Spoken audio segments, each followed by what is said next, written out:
Solar PV TV once again from SolarPower Summit 2017 from Brussels. And now it's a very interesting interview because actually we are speaking between two ex-workers. In the past it was EPIA, European Photovoltaic Industry Association. So now we are meeting, on different positions, and we would like to share some interesting information about the market because Pietro, who was working at that time at SolarPower Europe, now is working for Bloomberg. Pietro, so come va?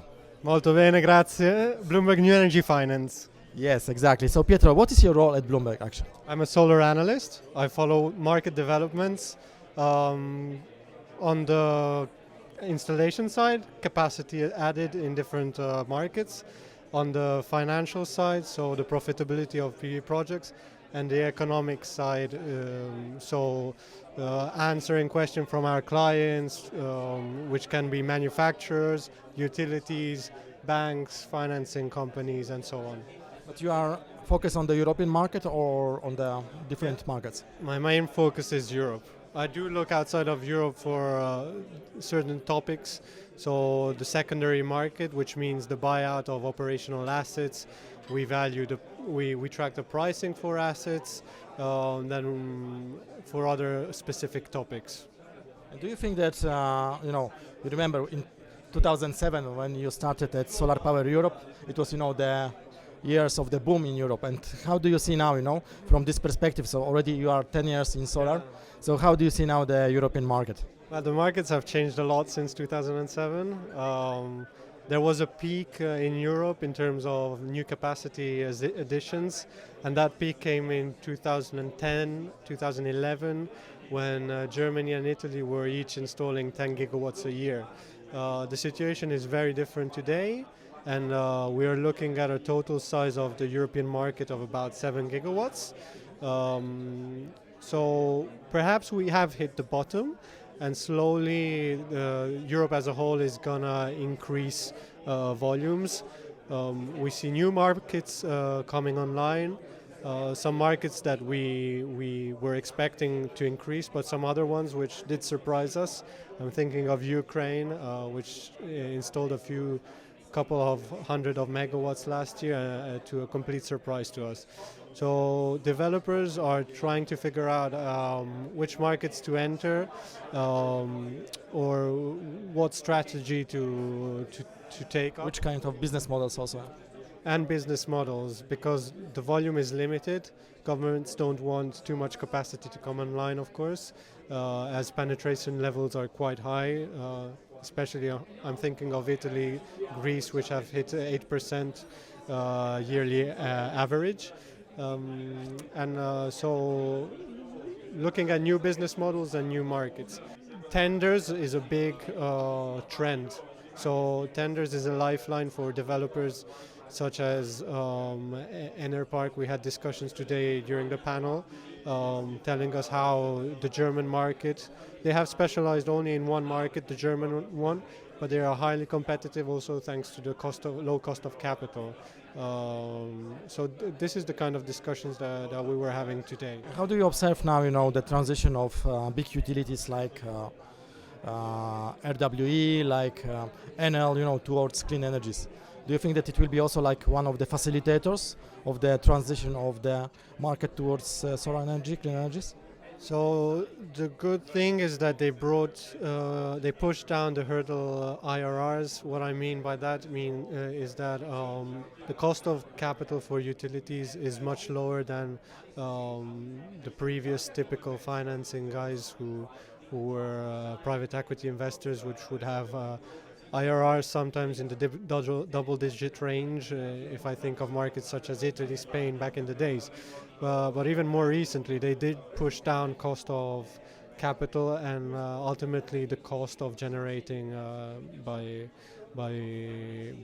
using PV as a technology.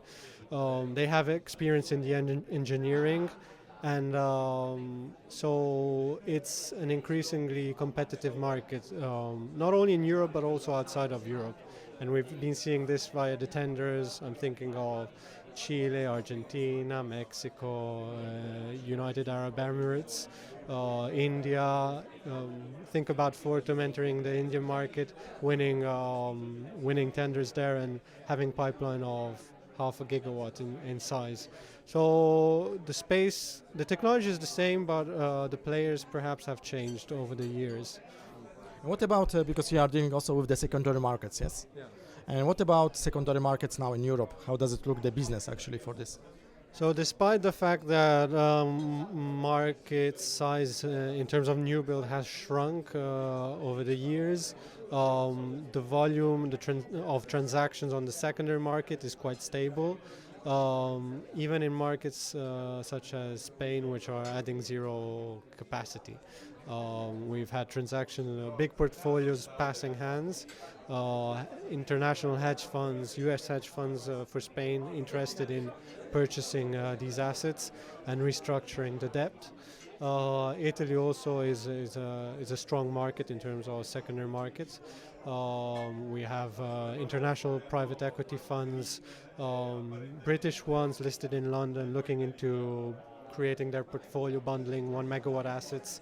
There's a large chunk of medium-sized assets which single buyers wouldn't be interested in, typical buyers wouldn't be interested in spending time in buying 1 megawatt asset on their own. So what these specialized investors do is to bundle the projects and refinance them as a bigger portfolio to institutional investors, which have also lower expectations in terms of returns. Just to give you an idea in terms of the returns investors are seeking in Italy, we're speaking about 8% unlevered IRR. Okay, and what about, let's say, replacing of solar modules with the increased efficiencies in the existing projects? Do you also observe that in Europe? No, not for the moment. I don't think there is the underlying economic need for revamping projects unless there's anything really wrong on the technical side. You would keep the modules as they are, and unless degradation rates, if those are too high, then yes, you might want to refurbish, revamp. It's not a big deal, yeah? It's not a big deal. It's not as big as it is in the wind sector, where the revenues are a function of, if you replace the turbines with bigger turbines, your increases in output in terms of in megawatt increases not dramatically. So it's quite different from the wind market. There is a lot of talk about O&M, this being an important sector, but it seems like here too margins are coming down, and players, O&M providers, are having a tough time since prices have dropped to between 5,000 to 10,000 euros per megawatt per year, and I'm thinking of North European countries here. So perhaps prices are a bit higher, slightly higher in Italy, Spain, and in Mediterranean countries. But margins are quite tight also on the O&M side. The whole value chain, yes, is becoming smaller. The margin is becoming smaller and smaller. Yeah, that's the story. That's the underlying story. And First Solar on the panel were saying that they pulled out of the O&M market by selling Skytron, a monitoring company they had acquired in 2014, which they sold at the end of 2016, exactly for this reason. Last question: what will be the major drivers, in your opinion, to reboost the European market again? It's a factor of different things. So the boost, we're not seeing a boost. We're just going to see a slight increase in the level of installs. The drivers? The drivers, I would say it's a mix of tenders, of opportunities on the commercial scale side, and PPAs, so direct PPAs. And storage? Storage, I wouldn't say that's a major driver in the next 5 years. It's not a sector that I follow very closely. My colleagues do in London. But for the moment, Italy and Germany are the biggest markets, PV plus storage on the residential side. But the economics are not that attractive. I mean, if there are incentives in place, yes, they are. But I'm not aware of many markets having incentives in place. But you think you will still have a job, yeah, in solar? Yes, I hope so. Okay, thank you so much. That was Solar PV TV with Pietro Radoia. Today working in Bloomberg, and in the past we are working together at SolarPower Europe, formerly European Photovoltaic Industry Association. Thanks for watching. Thank you. Bye.